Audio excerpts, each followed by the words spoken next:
Goddamn. How fucked up am I, Mike? You should be fine. Rocco's the one that took all the drugs. Okay, so after Chem does his thing, I want to try Cham's at a jewelry store right now, so he went from the armorer that he was at, that he got some things from, or he ordered some things from, to a jeweler. And I'm gonna put down 2 emeralds. See if he wants to buy that. Okay. He does the exact same thing. He picks them up and looks at them through the little magnifying glass that he puts back over his eye. And he asks very plainly where you got these. Slayed quite a bit of pirates, and they had it on them. Well, you see, there's a little bit of a problem here. This here emerald looks like it was taken from a Calgarian freighter. So if somebody were to come up with one of these and try and pawn it off, well, they'd probably find themselves in a heap of trouble. So you can hang on to that unless you know some unsavory types that might want it. So I put down the dagger. I take the gold. I'm like, you have a good day. You too. Thank you kindly. Okay. So Velnos, what are you up to? I am bringing Hodin back to the ship. Okay. Since you know the way back and Hodin is just following you, you do manage to make it back to the ship. Yeah, as soon as I get to the deck, I turn to Gertrude's fucked, isn't she? No, she's okay. You still have like an hour before the cannon crew show up, by the way, and you and Raka don't know about that. I turn to Gertrude. Gertrude, chiquita, mi amor. Oh, yeah, lovely. What do you need? Don't let Hodin off the boat. He is in no way, shape, or form to walk outside into the town. Don't worry, I'll keep him nice and cozy. Come here, darling, come here. She grabs Hodin by the hand and brings him over to the wheel of the ship, and she just puts both hands on the wheel, and he just thinks that he's driving the ship, even though the anchor is put into the water and the sail is up. Hodin's just smiling, looking around like, look at me. Yep, exactly. That will keep him entertained for a while there. He starts like hitting the center of it like there's a horn. Get out of my way. What I want to do is go to the armor and try to find brigandine armor. Okay, you do find the armor. You find the town square with all the shops like Cham did. And Cham, you are exiting the jewelry store as Velnos arrives in the center of town, so you two do see each other. Hey! You first. I have nothing to say. I just see you and I continue on my way. Yeah, I'm just gonna follow you because I gotta go to the armor back to like the weaponsmith. Okay, Velnos, you walk into the armor. He is busy hammering away at what looks like a helmet. All right, so you want basically what that would be is like scale armor. You just want the chest piece, or do you want a whole set? It's just the chest piece. Okay, you just want the chest piece. So the chest piece itself, because it requires so much work to actually be done to it, it's going to cost you about 70 gold. And that's also going to take him 3 days to complete, because he also needs to complete Cham stuff as well, so which you don't necessarily know about, but he basically says that he has a bit of some orders backed up. I don't think I have 70, but I'm going to try and swindle this man. Okay, are you going to make a persuasion roll to get him to lower the price? Yeah, I'm going to try that. Okay, roll for persuasion. A 19 again. Okay, you're able to persuade him to lower the price, give you 50% off. 36? Call it 36. Okay, the weaponsmith is immediately next door. He's actually the brother of the armorer. What kind of fancy bullshit is this? I'm gonna try to see if there's a better sword than what I have. All right, take a roll, because he has most of the weapons just hanging up on shelves inside. I got a 17. You find a sword that looks very similar to yours, and other than that, there appears to be nothing else that it looks to be superior to yours. Okay, fine. Or you could also try dual wielding. Am I able to do two-handed weapons? Yes, if you have proficiency in one-handed swords, you can dual wield swords if you choose. Now, the only because yours is a bastard sword, correct? Yeah. Which means you can use it with one hand if you want to. So you could hypothetically wield 2 bastard swords. The only difference is in your offhand, you're going to take a -2 to the roll. I'm going to ask him for that. How much is that weapon that is equally to mine? Okay. You point to the sword on the wall that looks relatively similar to your own sword, and ask what the price is. He looks up and then looks back at you, and he says 50 gold. 50 gold? Yep. I'm going to persuade him. Okay, roll. Did you roll a nat 20?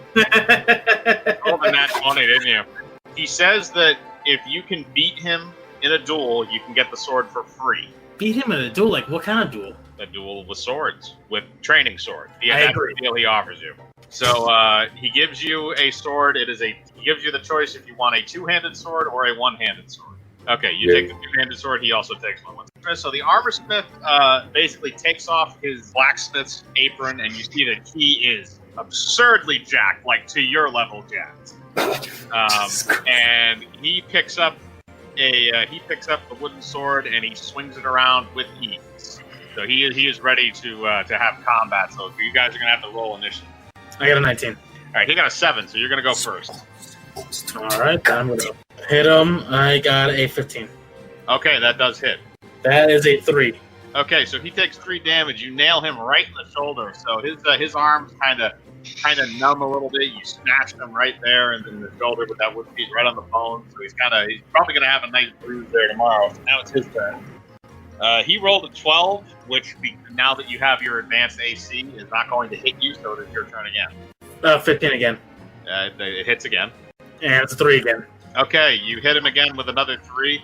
This time right to the side. So you may have broken one of his ribs, but now he has a severely bruised shoulder and side, so he's going to try and attack you again. He rolls an 11 and misses.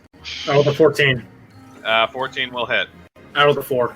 Okay, you hit him again in the side. This time one of his ribs probably is broken. I feel so bad. He rolled low. He's got a cracked rib in there somewhere, but he's still standing. He's like, come on, and then he's gonna do another charge on you. He rolled a 1. So he actually swings with the sword, and the sword flies out of his hand and actually flies off across the square and lands on the ground. He is now disarmed, and he agrees to give you the sword for free because he's just embarrassed at this point. So he comes back out. Looks a little worse for wear, but he's not too bad. He comes back out with your new bastard sword, which has the same stats as your other sword. I'll be attacking with both of those, right? Yes, you'll get 2 attacks per turn. I grab the sword. I'll give him 2 gold, and I'm also going to get a scabbard. Okay, he gives you a scabbard for the sword that you can hang on your back along with your other scabbard. All right, and I'm going to walk away. Okay, Velno, so you gonna follow him? No, I was just gonna sit there and go back to the ship. Right now I'm just back to playing ship to meet up with the cannon guys. Yep, because they should actually be arriving very soon. So you guys do go back to the ship. Kane, do you want to do anything while they're returning? Let's just go up to the upper deck and see what's happening. Okay, you go up to the upper deck. Gertrude appears to be whittling away at a stick, while Raka is still pretending to pilot the ship. You assume that he is fucked up on something because you've just seen enough of it at this point that you're able to recognize it. I'm gonna go help him pretend to pilot the ship. Just roll the fuck with him, I guess. Well, I got an 18, so that's plus 2 is 20. Yeah, so that's not a nat 20, but you still rolled a 20, so So yeah, Holmes believes you, man. He's like, thanks, man. Kane, Got you. Kane, you point out to sea and you say, Captain Ahab, that is the great white whale. Really, Moby Dick? He's gotten you, and you say it so convincingly that Raka now believes he is Captain Ahab and begins screaming that he wants to murder Moby Dick because even though he doesn't know what that is, he's still going to do it. He's making sound effects with his mouth too. Yep. So Gertrude's just kind of sitting back watching this whole thing happen, and she doesn't really care. She's just kind of sitting there smiling. Also, the cleric has come up on the deck and is sitting with Gertrude. They're both laughing. So as you guys are doing that, Gile and Malric have returned to the ship. ¿Qué es esto? What is going on? Gertrude explains what's happening and that Kane's fine. He's just fucking with him. Watch out! The jizz whale's coming! So you just see him screaming out the front of the ship. You're not really sure what he's saying, but you're just kind of leaving that situation alone. Can I roll a perception check to see what's around me? Yes. A 20. Okay. As you turn behind you, you see that the cannon guys are showing up to the ship. They have a covered wagon, and the man that Cham was talking to before about buying the cannons is leading the wagon along with a couple of guys pulling it. It has several the cannons are crated up so you can't directly see them, and it has the 2 cannons that he ordered in addition to the mortar cannon. Hey, Gile. What this, man? It's our new weaponry. As I beckon the guys to get onto the ship. And they bring the cannons up onto the ship and unload them for you on deck. The armor, the naval armor, the cannon smith says thank you for your business, and then they depart. How did you pay for these cannons, Gile? I just gave him a shiny jewel. Do you have any more? I'm just gonna say, I have one more green gem. Can I even appraise his jewels, though? I'm not you and Raka might actually be able to do that. I rolled an 18. Okay, you're aware that what he has is an emerald. You're aware that emeralds are worth a lot of gold. How much did these cannons cost? Like 300. I slapped him upside the head because he's a fucking tard. Okay. I rolled a 15. So you're rolling initiative? Yeah. 17. Okay, alright, so Velnos would go first. Keep in mind the cleric is sitting there in case either of you need medical attention. Alright. And Gertrude will break it up. I'm gonna kick him in the balls. I'm sorry, Jim. You rolled a 20, didn't you? Alright, you rolled a d20, which means that's going to double the damage. So roll your 1d6. 4. Alright, you rolled 4. So that's 8 total damage directly to his groin because you specifically stated that it was a targeted attack. So, Cham, you're wearing greaves, but that doesn't really protect your dick all that much. I rolled a 13. One of your nuts no longer works. The other one does, and your dick still works, but that hurt like a motherfucker, and you're gonna need some healing for that. You try and attack Veldos. I'm just saying. He busted one of my nuts. I'm using my swords. I rolled an 18. So you can roll for damage on one of your swords, which is a D8 and a D6. That's a 6, and that's a 5. Velnos, what's your health? 8. Okay, Velnos, please roll to make sure you don't die. What did you roll? A 9. You are on the very brink of death, like you're barely holding on right now, and the cleric rushes up to you and immediately applies healing hands, which is going to heal your wounds a little bit so you're just in a comatose state, but you are going to remain unconscious for the next 48 hours while she tends to you. I can say I exploded one of God's testicles. Yep, also, Cham, roll for initiative again. That's 3. What did you roll? It's a 20. And Gertrude rolled a 7, so you get the first attack on that. I ain't gonna. I'm just gonna persuade her. Like, hey, I'm not attacking you. Roll for persuasion. That's a 19. She is blinded by her lustful rage at what you have done to her man. No amount lower than a D20 is going to persuade her from not beating the living shit out of you. So she rolls, and let's see what she gets.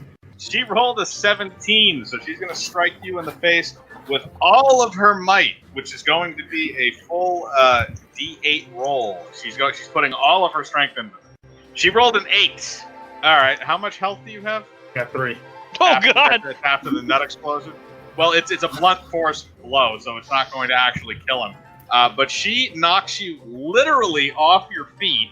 You actually are levitating in midair. You drop both of your swords. You are unconscious at the moment of impact. You then fly into an open barrel and land upside down with your feet sticking out of the top.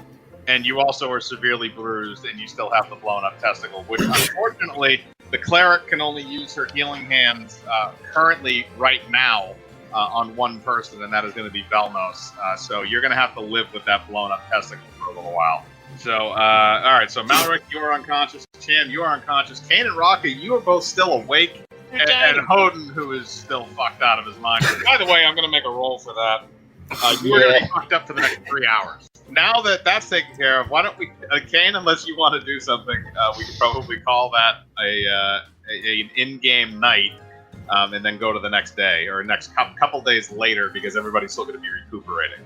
I am good. Actually, I'll throw a blanket on top of Cham. Okay, so you go back downstairs to Cham's bunk, and you grab the blanket off of his bunk. You then proceed to go up and throw it over the top of the barrel, which is basically just keeping his feet warm. So he's going to be asleep there. So let's see how long Cham is going to be sleeping for. Cham is going to be sleeping for 18 hours.